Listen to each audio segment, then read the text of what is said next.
नमस्कार. मी भाऊ तोरसेकर. तुम्ही बघत आहात प्रतिपक्ष. मित्रांनो, कडाक्याचा उन्हाळा सुरू होतो आणि काय ते गुढीपाडवा वगैरे तुम्ही म्हणाल त्याच्यानंतर हळूहळू करत उन्हाळा चढत जातो आणि सगळीकडे आसपासच्या परिसरामध्ये एक रखरखाट असतो. डोक्यावर ऊन सहन होत नाही आणि आसपासच्या परिसरात कुठे शेती असेल किंवा पाण्याची व्यवस्था असेल तर थोडीफार हिरवाई दिसते. अन्यथा सगळी जमीन रखरखाट असतो. अशा वेळेला अचानक जर कुठून तरी एक वळवाचा पाऊस आला, पावसाची सर पडली, तर जी रखरखाटाची जमीन असते, ओसाड वाटते आपल्याला, त्यातून अचानक त्या सरीनंतर 2 दिवसामध्ये अनेक ठिकाणी हिरवी पाती बाहेर आलेली दिसतात. ती टिकतात असं नाही. ती कसली असतात आपल्याला माहित नाही. कधी ना कधी कुठून ना कुठून येऊन पडलेलं किंवा टिकलेलं असं जमिनीवरचं कसलं तरी बीज असतं, जे जनावरांपासून माणसांपर्यंत अनेकांच्या पायाखाली तुडवलं गेलेलं असतं किंवा कुठे दगड खडी वगैरे याच्या ढिगाऱ्याच्या आड पडलेलं असतं. ते तेवढासा ओलावा मिळाला तरी 2 दिवसात तरारून बाहेर येतं आणि आपल्याला जमिनीतून बाहेर आलेली गवताची पाती वगैरे दिसायला लागतात, 1 इंच 1.5 इंच वगैरे. ती टिकतात असं नाही. कारण त्या उन्हाळ्यामध्ये वळवाचा पाऊस संपला की परत ती उगवून आलेली जी पाती असतात, पालवी असते, ती सुकून जाते, कोमेजून जाते. हे मी एवढ्यासाठी सांगतोय की निसर्गाची प्रक्रिया आहे. थोडीशी जरी आशा वाटली तर माणसाच्या मनामध्ये जे अंकुर फुटतात, त्या अंकुराचं हा स्वभाव असतो की तो सुप्तावस्थेत ज्या इच्छा असतात, त्या सुप्तावस्थेतल्या इच्छा मानवी मनात सुद्धा एकदम अंकुर फुटल्यासारख्या होतात. आणि तसंच काहीसं झालेलं आहे. काल परवाच मी उद्धव ठाकरे यांना एकनाथ शिंदे यांच्या पक्षाचं चिन्ह जावं किंवा ते आपल्याला मिळावं, परत एकदा आपला वडिलांचा जो वारसा आहे तो चिन्ह आणि पक्षाच्या नावाने आपल्याकडे यावा, म्हणून उद्धव ठाकरे हे किती आषाढभूतपणे वागतायत यावर मी व्हिडिओ केला होता. पण फक्त उद्धव ठाकरेच नाही, त्यांच्या आसपास वावरणाऱ्या अनेकांना सुद्धा अशा खोड्या आशा आहेत आणि त्या खोड्या आशांना अनेकदा अंकुर फुटत असतात आणि पालवी फुटत असते, ज्यांना आपण घंटा तज्ञ किंवा घटना तज्ञ म्हणून ओळखतो. आता जवळजवळ 3 वर्ष झाली. 20 जून 2022 ला एकनाथ शिंदे 40 आमदारांना घेऊन बाजूला झाले. तेव्हापासून जो काय खेळ चालू आहे त्यामध्ये माध्यमातून अशा घंटा तज्ञांचं, वकिलांचं एक पेव फुटलेलं आहे. आणि झालं, एकनाथ शिंदे संपले, एकनाथ शिंदेच्या पक्षाची मान्यता गेली, त्या आमदारांची आमदारकी गेली ज्यांनी गद्दारी केली, अशी ग्वाही देणारे अक्षरशः डझनावारी वकील आणि त्यांचे पत्रकारितेत वावरणारे सेक्युलर असील डझनावारी संख्येने आहेत. आणि सतत 3 वर्षापेक्षा अधिक काळ झालाय आपण अशा लोकांना अधूनमधून फुटणारी पालवी बघितलेली आहे. त्यामुळे कुठेही तारीख लागणार, बोर्डावर केस येणार आणि बोर्डावर केस येणार म्हणजेच निकाल लागलाय, अशा थाटामध्ये बोलणारे हे डझनावारी लोक आहेत. त्यांना आपण आवरू शकत नाही. पदोपदी ते चुकीचे खोटे ठरलेले आहेत. आणि आता तर एखाद्या हुलकावणीने सुद्धा त्यांना पालवी फुटते, त्यांना पालवी फुटते. मध्यंतरी तुम्हाला आठवत असेल की हा विषय सुप्रीम कोर्टामध्ये विचारला गेला आणि सुप्रीम कोर्टाने 20 ऑगस्टची तारीख दिलेली आहे. तेव्हापासून परत एकदा झालं, एकनाथ शिंदेचा पक्ष संपला. चिन्ह परत धनुष्यबाण उद्धव ठाकरेंकडे आलं, शिवसेना हे नाव आलं. अरे हे सगळं बोलताना थोडा तरी वस्तुस्थितीचा आधार घेतला पाहिजे. त्या आमदारांची आमदारकी संपली असं तुम्ही म्हणता, ती आमदारकी केव्हाच संपली? ज्या वेळेला त्यांनी ज्या कालखंडामध्ये उद्धव ठाकरे यांचं नेतृत्व झुगारलं आणि वेगळा पक्ष वगैरे झाला, वेगळा गट वगैरे झाला, ती विधानसभा बरखास्त झाली आहे. ज्यांच्यावर तुम्ही हे सगळे आरोप करता ती मंडळी आणि त्यांच्या सकट तेव्हाच्या विधानसभेतल्या 288 आमदारांची आमदारकी केव्हाच संपून गेली आहे.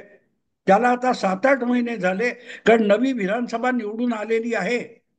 कुठल्याही आमदाराची, खासदाराची, नगरसेवकाची जी काही केस असते त्या प्रकरणामध्ये ते सभागृह बरखास्त झालं की ती आमदारकी किंवा ती खासदारकी किंवा ती निवडणूकच संपुष्टात आलेली असल्यामुळे त्याविषयी कोर्टाचा कुठलाही निकाल हा उपयुक्त नसतो. जे जे काही ते गद्दार खोकेवाले 40 आमदार तुम्ही सतत कंठ घसा कोरडा करून सांगत आलात, ते आता तेव्हाचे आमदार राहिलेले नाही, ते परत निवडून आलेले आमदार आहेत. आणि म्हणून सुप्रीम कोर्टाचा आता कुठलाही त्या संबंधात निकाल आला तरी त्यांच्या नव्या आमदारकीला बाधा येत नाही. हे सुद्धा साधं कायद्याचं बेसिक ज्ञान ज्यांच्याकडे नाही, ते रोजच्या रोज किंवा अशी कुठे तरी वळवाचा पाऊस पडला की लगेच पालवी फुटल्यासारखे समोर येतात आणि शिंदेचा कारभार संपला, शिंदेचा अवतार संपला वगैरे वगैरे. असीम सरोदेंचं परवा आलंय म्हणून मी सांगतो. पण गंमत असे की असीम सरोदे हे कितीही मोठे वकील असले तरी त्यांनी फार मोठी कुठची बाजी मारली केस लढवली आहे असं माझ्या तरी ऐकण्यात किंवा बघण्यात नाही.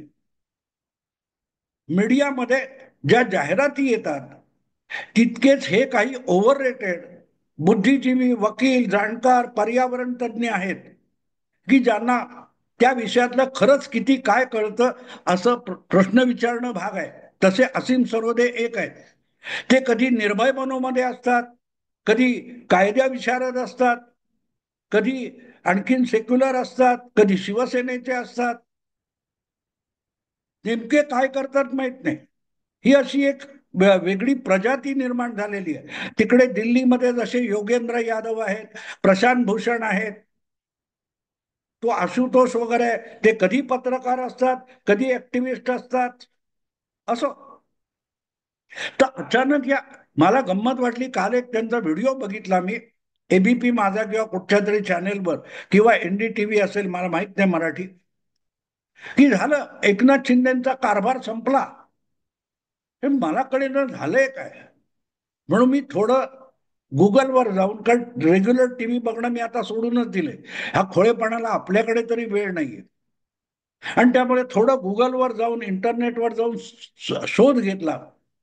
तेव्हा लक्षात आलं की तेलंगणामध्ये बीआरएस म्हणजे ते चंद्रशेखर राव यांच्या पक्षाचे जे 10 आमदार पक्ष सोडून काँग्रेसमध्ये गेलेत, त्यांच्या अपात्रतेची केस सुप्रीम कोर्टामध्ये आहे.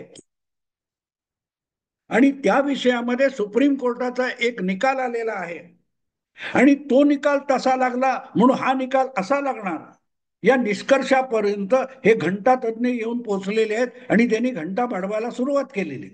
पण यांच्या आशेला इतकी अचानक पालवी फुटायचं कारण काय, याचा जेव्हा मी शोध घेतला तेव्हा मला गंमत वाटली की यांना खरोखरच तेलंगणाची केस आणि महाराष्ट्रातली उद्धव ठाकरेंची केस किंवा शरद पवारांची केस यात काही साधर्म्य आणि साम्य आहे की नाही याचा सुद्धा विचार करण्याची गरज वाटलेली नाही. फरक मोठा असा आहे. सगळ्यात पहिला फरक, बेसिक फरक लक्षात घ्या.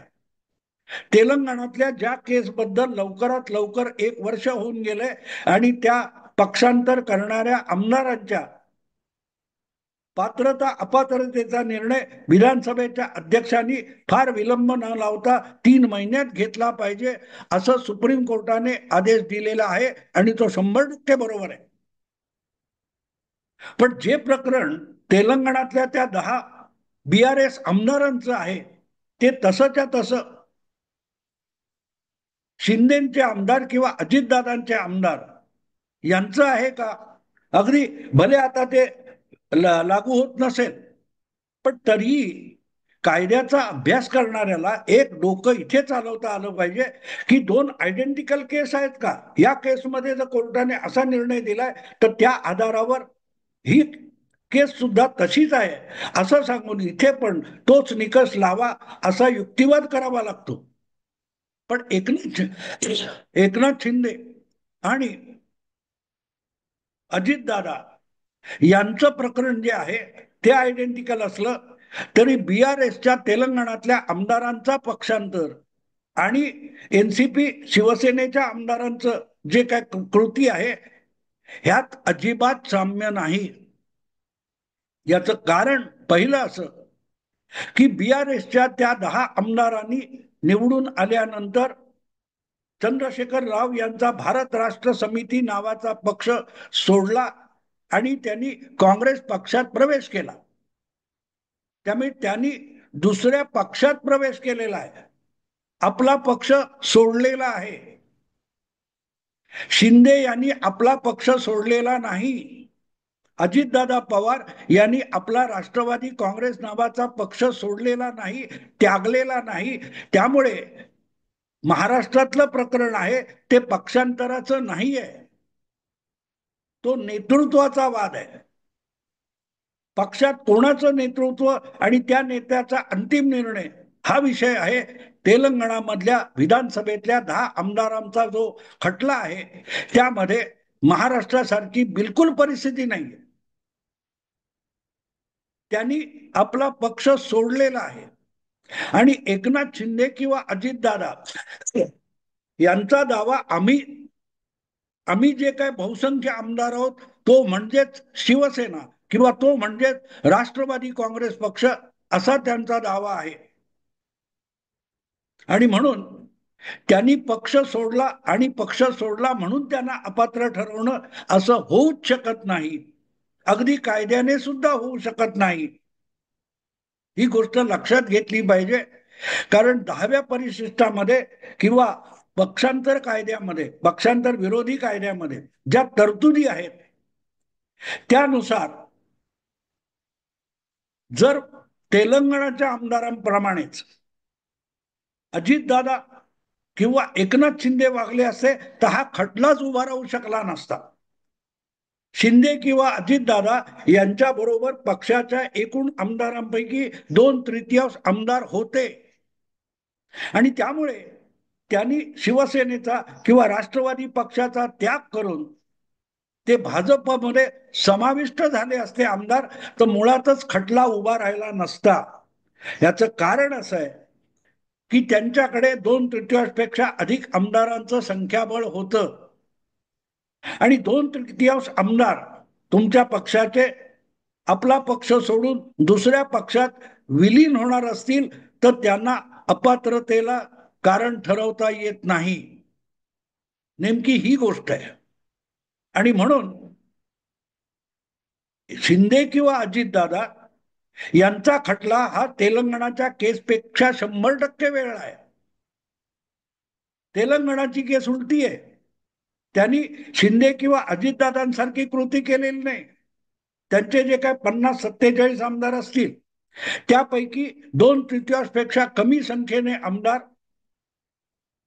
पक्ष सोडून दुसऱ्या पक्षात विलीन झालेत आणि म्हणूनच जी काय पक्षांतर विरोधी कायद्यातली तरतूद आहे आणि 10व्या परिशिष्टामधली जी व्यवस्था आहे त्यानुसार ते अपात्र ठरू शकतात आणि त्यांना अपात्र ठरवू नये म्हणूनच तेलंगणातल्या विधानसभेच्या काँग्रेस अध्यक्षांनी त्यावर निर्णय घेण्याची टाळाटाळ केलेली आहे.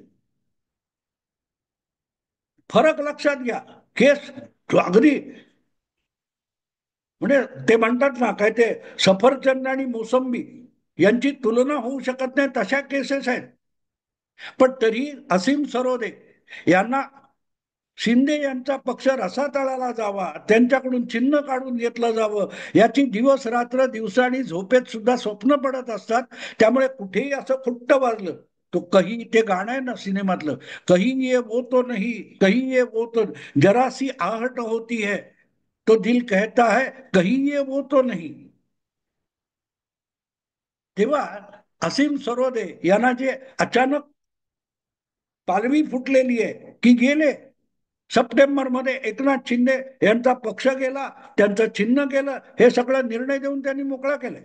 आणि हे लोक इतके उतावळे असतात की यांना कोर्टाने सुनावणी घेण्याची सुद्धा गरज वाटत नाही, सुनावणीची तारीख घेण्याची सुद्धा गरज वाटत नाही. हे आपणच सुनावणी करतात, आपणच निकाल देतात, आपणच युक्तिवाद करतात, आपणच त्याची अंमलबजावणी सुद्धा करतात, मग ते बापट असोत किंवा सरोदे असोत. आणि त्यामुळे याला व्यवहारी जगामध्ये भ्रमिष्ठावस्था म्हणतात.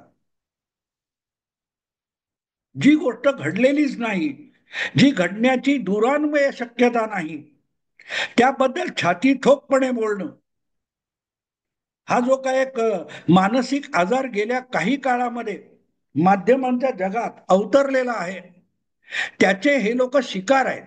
आणि त्यामुळे तेलंगणामध्ये 3 महिन्याच्या आत निकाल द्या, वेळ काढूपणा करू नका, असं म्हटल्यानंतर यांना पालवी फुटली.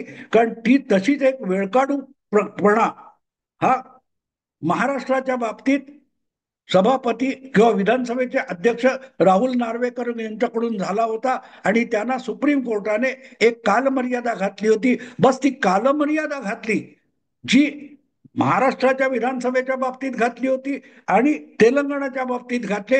हे एवढं एक साम्य सोडलं तर दोन्हीकडच्या केसेस, दोन्हीकडचे खटले, दावे प्रतिदावे हे एकमेकाच्या 180% दुसऱ्या टोकाचे आहेत, 180 अंश.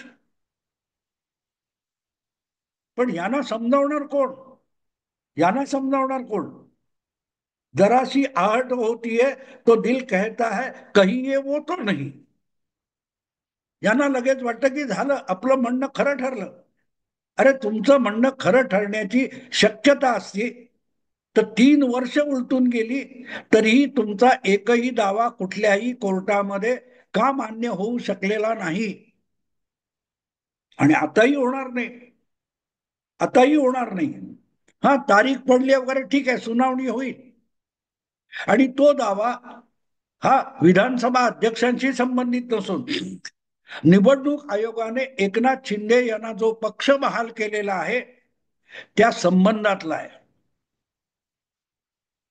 एखाद्या पक्षाची मान्यता किंवा निवडणूक चिन्ह हे त्या पक्षाच्या निवडून आलेल्या प्रतिनिधींच्या संख्याबळावर ठरणार का, हा विषय आहे. आमदारांच्या पात्रता अपात्रतेचा विषय उरलेला नाही.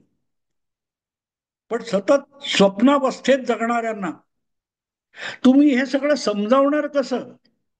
आणि समजावण्याची गरजही नाही, कारण त्यांना समजूनच घ्यायचं नाहीये. आणि म्हणून तेलंगणातल्या त्या आमदारांविषयी सभापतींना जो आदेश आला, यांना लगेच पालवी फुटली. नशीब अजून मीडियातल्या इतरांनी सरोदे यांचं काय ते ट्विट वगैरे सोशल मीडियातले ते घेऊन बवाल माजवलेला नाही, नाहीतर एवढ्यामध्ये एकनाथ शिंदे हे राजीनामा देऊन काय ते पक्ष संपला म्हणून हिमालयात निघून गेले असते. कारण मीडियाच्या आणि असल्या घंटातज्ञांच्या मूर्खपणाला आता कुठल्याही मर्यादा राहिलेल्या नाही. तेव्हा चालू देत, त्यांना पालवी फुटू देत. अशी पालवी वारंवार फुटते आणि परत एकदा ती नवी पालवी कोमेजून जाते. पुढच्या वळवाच्या पावसाची प्रतीक्षा करत ते आषाढभूतपणे आभाळाकडे बघत राहतात, एवढंच सांगता येईल. कारण बघितलं तर आपण बारकाईने की तारीख पे तारीख, तारीख पे तारीख, या पलीकडे काही झालेलं नाही. आणि आजपर्यंत अशा स्वरूपाच्या केसेसमध्ये आणि खटल्यामध्ये कधीही परिणामकारक ठरू शकेल असे निकाल आलेले नाहीत. ज्या बोम्मई केसचा सातत्याने अशा प्रकरणामध्ये हवाला दिला जातो, त्यामध्ये एक गोष्ट लक्षात घेतली पाहिजे की तो निकाल येईपर्यंत कर्नाटकच्या 2 विधानसभा निवडणुका होऊन गेल्या होत्या, त्यामुळे विधानसभा बरखास्त करण्याचा निकाल गैरलागू होता हे कोर्टाने निकष म्हणून बनवलं असलं तरीही त्या व्यवस्थेतल्या त्या आमदारांना, त्या मुख्यमंत्र्यांना त्याचा कुठलाही फायदा मिळाला नाही किंवा ज्यांनी केलं त्यांना कुठलाही तोटा झाला नाही. त्यामुळे ज्यांची नजर फक्त एकनाथ शिंदे किंवा अजितदादा यांचा तोटा व्हावा यावर लागलेली आहे, त्यांना अशी स्वप्न पडतच राहणार आहेत. आणि त्या केसचा निकाल लागला तरी अजून काहीतरी होईल, चमत्कार होईल आणि एकनाथ शिंदे यांचा पक्ष हातातून जाईल, चिन्ह हातातून जाईल, अजितदादांचं तेच होईल, असली स्वप्न त्यांना पडतच राहील. आणि स्वप्नातून वास्तव जगात येत नाहीत, त्यांना आपण समजावू शकत नसतो. एवढं लक्षात घ्या. मी आत्ता थांबतो. आवडलं लाईक करा, शेअर करा आणि प्रतिपक्षाला सबस्क्राईब करा. नमस्कार.